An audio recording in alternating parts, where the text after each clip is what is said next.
You're listening to Bonus Points, the official podcast of Mr. Assel's theology class. Join us as we put out into the deep and explore the world of theology and beyond. Today, I'm talking about my experience with Exodus 90, a 90-day spiritual program for men. Let's begin. Hi everybody, welcome to this special bonus episode of Bonus Points.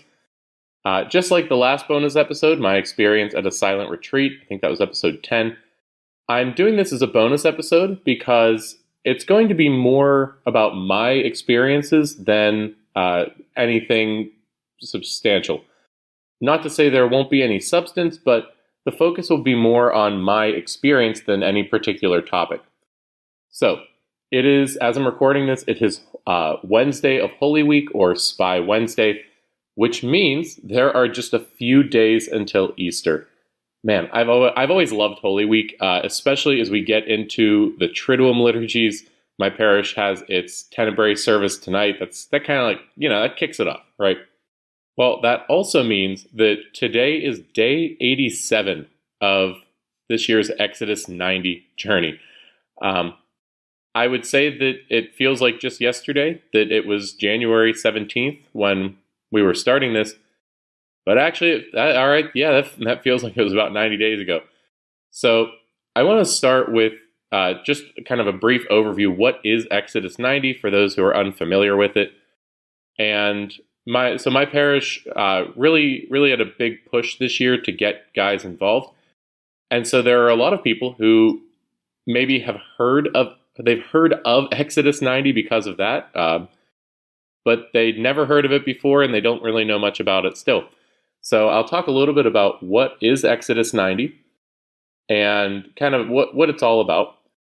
And then I'll go through the list of disciplines, the list of the rules, basically, and talk about my experiences with them and why I voluntarily keep some of them either year-round or close to it. So, what is Exodus 90? Well, first of all, let's start with the name. It's called Exodus 90 because most of it follows readings from the book of Exodus. Over the last 85 days, we read through the entire book of Exodus. Now we're getting into Leviticus and Deuteronomy just to round it out. But throughout all of this, we've been placing ourselves, there are reflections for each day that invite us to place ourselves into the role of the Israelites, who begin the book of Exodus in slavery and end it in freedom. And that's if there's one word to sum up the purpose of Exodus 90, it would be freedom. So this was started, I don't know how many years ago, but the people who first designed it were really intending it for seminarians, for men who were preparing for the priesthood, as a way of getting them in shape spiritually. And it's since expanded. Its scope has expanded a little bit, but that core is the same. It's getting you in shape spiritually so that you can be free. And you might be tempted to say, to become free, to get freedom. Like, I don't feel like I'm in Egypt. I don't feel like I'm enslaved. We can be like the Pharisees who argue with Jesus in the gospel, in John's gospel specifically, and they say, we are children of Abraham, we've never been enslaved to anybody. And you want to just look at them and say, man, how blind can you be? You were in Egypt for how long? And even now you're under Roman rule. So yes, you have been. And we can be the same way, right? Christ says, anyone who has sinned is a slave to sin. And this is where Exodus 90 begins. It begins with the assumption that we have become enslaved to our idols, whether that is food or drink or TV or the internet or our phones or something. And so by taking 90 days to detach ourselves from a lot of those things, we can find deeper freedom. And so I'll talk more about that when I go through the rules, through the disciplines. But before that, the three pillars of the Exodus program. So Exodus 90, Exodus because we go through the book of Exodus. 90 refers to 90 days. The reason they chose 90 is because there are studies that they've read, that I haven't, but I'll take their word for it, that say that 90 days is how long it takes to form a habit. So to get your mind to permanently change and to adopt a new habit in an enduring way takes 90 days. So this Exodus, the one that I'm doing now, began on January 17th, and that was timed specifically to end on Easter. They also have them, they have another big one that ends on Christmas, and really you can do one at any point throughout the year. I've always done the one leading up to Easter because it makes it easier to decide what I'm doing for Lent, because I'm doing this. So the Exodus approach, let's say, is built on 3 pillars, and that's prayer, asceticism, and fraternity. Prayer, as the name suggests, spending time with the Lord. And asceticism is the word that may be less common. That comes from the Greek word askein or askesis, which means exercise. And so ascetic practices refer to spiritual exercises, especially fasting. So whenever we give something up, in order to mortify ourselves, to detach ourselves from the world, that is a form of asceticism. So whatever you gave up for Lent, that's an ascetic practice right there. And finally, fraternity. You can do Exodus alone, but they really emphasize that you need brotherhood. And so I'm in a group with 5, 6. Numbers, not my thing.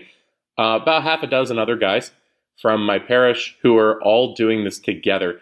And within that group, I also have my anchors. These are the guys that I commit to checking in with every day. We're the ones, the whole fraternity is there to support us, but we're especially relying on our anchors to get us through those tough times. So I'm going to go through the disciplines and talk about pretty much how I did with each one, where I've succeeded, where I've failed, and what I've taken from it. So, spoiler alert, I did not get 100% on this one, and I don't think anybody does on any of. I don't think there's been, I've done this 3 times now. I don't think I managed to check every box every day on any of them. So let's just get that straight right from the start. We all have stumbled. We've all fallen. There were days where I broke some of these, but by and large, I did pretty good. Looking at it shows you your streaks when you hit them at the end of the day. I did pretty good on most of them. So every day there's a reading from Exodus and a reflection. I've already kind of talked about those, but the other part of the prayer pillar is to offer a holy hour every day. And of that holy hour, to spend at least 20 minutes of it in silent prayer, like not reciting prayers or doing something like the Rosary or the Liturgy of the Hours, just to sit in silence with God. And the first time I did the Exodus, I thought that was going to be ridiculous. I thought, there's no way. Like, I don't have time for that. 15 minutes of prayer, awesome. Half an hour of prayer, that's easy. I can do that. But to up it right away to a holy hour, that sounds extreme. But I don't know if it's because, I think at the end of the day, we have more time than we think. We choose to prioritize the things that we prioritize. And so once I had this incentive to prioritize a holy hour, I found that it was really doable. So I've talked before about how to start praying. That was episode 3. And I said it then, I'll say it again. Morning's always been my time to pray. So I get up a little bit earlier than I have to, but I give that time to God. I start my day in prayer, and I found that to be really fruitful. So I enjoy the holy hours, and that's definitely something I'm going to be taking out of the Exodus back. When I say leaving the desert, going back into the world, I'd like to keep that up, if not a full hour every day, at least as close as I can manage. There were some days where I had to break it up a little bit more, but in most cases, that wasn't up to me. It wasn't me saying, I don't feel like it right now, I'll do it later. There was something that prevented me. But that's definitely something I want to keep doing. Now, here's the next one, the one that is probably most well known, cold showers. They even gave out stickers this year. It said cold showers and holy hours. I love it. Everyone always talks about, every guy I've talked to that has done Exodus has mentioned that's the one, right? That's the one they hate. They never got used to it. By day 40, they're just annoyed and angry at them, like they're scowling at their shower. Some of the guys can't even get, like, they can't get warm after their. I almost feel bad, which would be very penitential. I don't mind them that much. They were definitely a shock the first time around, but yeah, I honestly don't mind. If nothing else, if it's in the morning, it wakes you up. And yeah, I'm not going to say I'm going to keep doing that every day, but that one didn't bother me. You know, it did bother me, the next one, which is we have to abstain from eating between meals. I never realized, and this is one of those things where I have to relearn it every year when the Exodus starts again. I snack a whole lot. I don't know what it is, whether it's, just food being offered to me throughout the day. One of and any of my students listening, you'll know this, one of the offices in the same hallway as my classroom tends to have a bowl of candy. It's really easy, especially if one of my students goes to get a piece for themselves, to say, hey, bring me back one. No eating between meals. That was always a tough one, but that's good. The first time I did Exodus 90, I lost like 50 pounds. And I think most of that was because I wasn't snacking as much. So that is one that I'm definitely going to be keeping. I'm definitely going to try not to snack as much, if at all, between meals. The next two are related. Abstain from soda and sweet drinks, and abstain from alcohol. Like the snacking, I think that first of all, I think that contributed a lot to my weight loss the first time around. I never realized how much I looked forward to my second half of fifth period diet Pepsi. I kind of got into this habit where, it's after lunch, but it's not at lunch. It's kind of like I'm gearing up. That's near the end of my free period. I'm getting ready for my afternoon classes. I'll kick back with a diet Pepsi at my desk and get a little bit of a caffeine boost. And I struggled with that one a little bit, especially at the start. And even now, there are some times where I'm sitting down like to dinner and I have my glass of water and I think, man, I wish I was more like Christ. Specifically so that I could change this into like Mountain Dew or something. That's something Jesus would do. Let's get that straight. He would do that. We don't think he did back then, but he would now. The other food and drink related one is abstaining from desserts and sweets, which again, for the most part, I didn't care about that one as much. There were a couple times where there was cake or ice cream, or I just saw a candy bar sitting there for some reason, and I thought, man, that would really hit the spot right now. But that's kind of the point of all this, is it's supposed to, number one, reveal our idols, those things that, I'm not going to say that Diet Pepsi was an idol for me, but it did give me an opportunity to ask myself, what are those things that I think I need? And do I really need them? And so while, of course, as soon as I get home from the Easter Vigil, I'm going to crack open a Diet Pepsi, maybe even a Dr. Pepper, I don't know if I'm going to go back to that fifth period can of pop. I don't think I need it, but I don't know. This has been illuminating. It's revealed myself to me. The next couple are technology. So that's the other. We abstain from food and drink, which is part of that traditional fasting practice, and that's also one of them that I'll get to. But a lot of them are technology because I think a lot of us have medicated ourselves with technology. And I don't get me wrong, I'm not somebody who's saying throw your phone out the window and stomp on that laptop.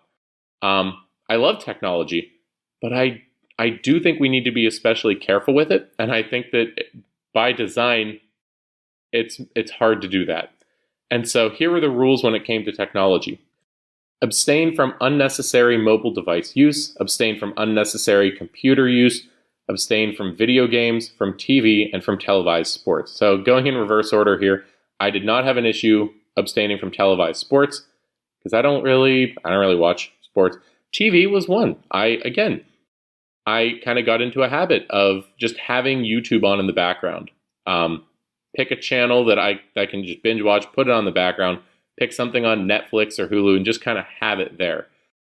And so that was a little bit jarring to not have that background noise and to not have that lazy, passive entertainment.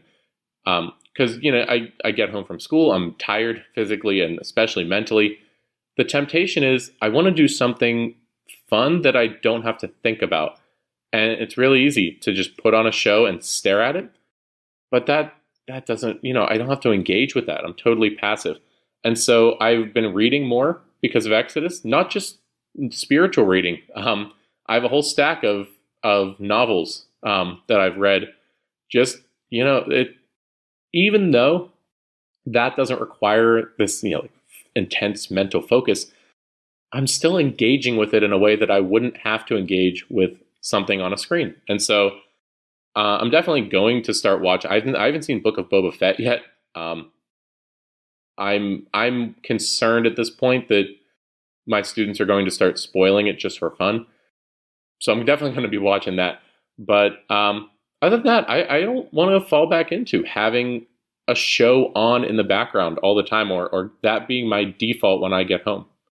Video games, not as tough this year. The first year that was a real tough one because that had been one of my big hobbies. Last year, my son was born on day 7 of the Exodus, so I found that I had a lot less time to play games after that, and I certainly don't have more time to play games now. So that one wasn't difficult, but it has been in the past because I like playing video games, and I guess that's part of the point, is giving up these things we like. Unnecessary computer and phone use. This is probably the one I struggled with the most because I'm really good at rationalizing things. I'm really good at saying, well, I guess this is necessary. Scrolling was a big one. It's, the temptation is always there, especially to follow the news. And this was a question that my fraternity had to keep addressing over and over again, was especially when it comes to the situation, the war in Ukraine. Do we have a responsibility to stay informed? And how do we manage that? How do we keep that from just becoming, I'm curious, and so I'm going to keep scrolling, versus I have a duty to be informed about this? And fun fact, my first Exodus was 2020. So I had no idea. I remember back in January, there were a lot of our students who were sick one day, and somebody said they have coronavirus. And I'd never heard of that before. And I said, what is that? And immediately somebody else was like, she's joking. Because at that point, coronavirus had not yet come to the US. And that was the joke. I was like, oh, I didn't get it. I thought that was serious. And then, well, a couple months later, it was. But there was still that sense of, and I remember I think it was the CEO of Exodus even sent us an email and said, decide for you and your fraternity and your family how informed you need to be, but don't give in to the temptation to just fall into the screen, And that, I think, perhaps to a lesser degree, factored into this year's Exodus as well. How much do I really need to be informed? How much do I really need to be on my phone? And I say that as somebody who I definitely took some liberties with that one. One more technology one. Listen only to music that lifts the soul to God. Again, that one didn't really bother me. I had to abstain from non-essential purchases, which again, I'm really good at justifying things. I did pretty good with that one though. There were a few things that I wanted. And so what I do, I kind of have my routine down with Exodus. I make a list on my phone of things I want to buy. And then I hang on to that list. And I try to wait, even because if it's something I put on the list, like if I put it on the list today, I probably wouldn't immediately buy it Easter Sunday.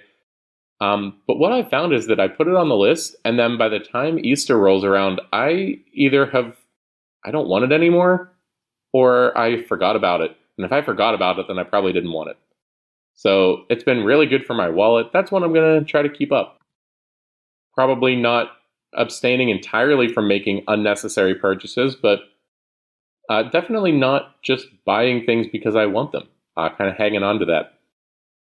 We check in with our anchor every day, and we texted. I don't know what others did. The one I always have to laugh at: get a full night's sleep, at least 7 hours recommended. You can tell that part of this was designed for young guys who might be tempted to stay up all night playing video games. I've been checking this box, not because I've been getting 7 hours of sleep per night, especially not last year when I had a newborn. I figured I'm checking that box if I got as much sleep as I could. If I didn't stay up unnecessarily for a dumb reason, then I filled the spirit of the law on this one, which is don't rob tomorrow because you want to do something stupid today. You want to stay up all night on your phone, playing video games, something like that. Part of it was making a nightly examine, which I'll talk about in another episode. I think I've mentioned before, looking over the day from the perspective of God. That's a good habit. That's what I'm going to try to keep. I think everybody should do that. We met weekly as a fraternity. My fraternity met on Zoom, which was easy. Here's the one. Practice regular intense exercise at least 3 times a week. That one did not happen. I tried, not as hard as I tried. The first year I was pretty consistent. I had a workout routine in the evenings, and I did it, right? I didn't always want to do it, but I did it. Last year, I don't think I physically could have. Last year I was getting so little sleep at this time that if I had tried to work out any more than I accomplished, I probably would have just collapsed. This year, I made a lot of excuses. So that one didn't go as well. Although, I want to give a shout out to Dr. Rodkey for, so my free period aligns with the PE class. And so he always gives me a heads up whenever they're playing a game. So I'll go over, I'll play dodgeball, ultimate frisbee, volleyball. That's been a great way to get a workout in. So thank you, Dr. Rodkey, for that one. Thank you for never tricking me and telling me to come over to play dodgeball on a day when you were actually making them do a workout. And the last two, fast on Wednesdays and Fridays and abstain from meat on Wednesdays and Fridays. So today's a Wednesday, which means I'm fasting today. And sort of the classic model for fasting is 1 meal and 2 snacks. I try to follow that. I don't always have both snacks, but sometimes my snacks are a little bit bigger than maybe they have to be. And abstaining from meat. That one's been fine, especially once Lent starts and everyone's kind of thinking about it more. It's a little bit easier.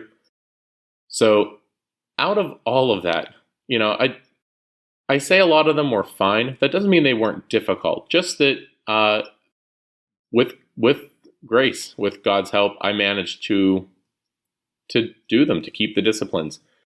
There were some that I definitely wanted to change if I was in charge, but part of the reason this was so valuable is that I didn't get to make that list. Before the first time I did an Exodus, I tried other work. I would make my own, and I would make a list of really intense rules, and it never really did much for me because at the end of the day, I was still the one in control. I was the one making the list. By being handed a list of disciplines like this, and you can't see it, but I'm waving my phone at the mic, I didn't have that control. From day one, I had to give up that control. And that is so much of what this is about. Giving up control, giving up our idols, trusting fully in God. So, I don't know if I'll be doing an Exodus again. I don't want to say there's been diminishing returns, but a lot of the reflections especially are not written for somebody who's done it more than once. I heard that there was a set of reflections specifically for returning Exodus veterans. I don't know. I never found that. I think I signed up for the wrong one, if that does exist. So who knows what next year will be like. I might just incorporate this as sort of my usual Lent routine. And there is a version specifically tailored for Advent and Lent that is shorter than 90 days. So I don't know. I might check that out next year. We'll have to. I wasn't even going to do it this year. And then someone at the parish said, hey, we're putting this, we're trying to make a big push. We might need some help. We might need some group leaders who've done it before. And so I said, all right, sign me up. And even last year, I wasn't going to do it again. And then somebody said, hey, are you going to join our group? And I said, yeah. So I don't know if I'm being hypnotized or what. But anyway, I just wanted to give this perspective, especially for those people who knew that I started this back in January and were looking for a follow-up or an update. So here we are. It's day 87. Just a couple more days to go. Hopefully, if check it out. Consider it. Exodus 90 is just for men, but there are women's versions as well. The reason they're different is because when it comes to asceticism, men and women are different in terms of the things that are spiritually beneficial for us. So there are a couple different programs. I can't recommend any one of them because I don't have any experience of them. But any way you can work in a responsible way, any way you can get more prayer, asceticism, and fraternity in your life, I'd probably stand behind that one. For right now, though, that's all I have for you. Not much in terms of resources. I just kind of came in and recorded this. I don't have an outline. I just went. I'm going to link to the Exodus 90 website just so you can check out more about it. They obviously say it much better than I could. But until then, share, subscribe, do all the things that podcasters ask you to do. Have a blessed rest of your Holy Week. Have especially a blessed Easter and Easter season. Remember, Easter begins on Sunday. And until next time, I'm Mr. Estel, and this has been Bonus Points.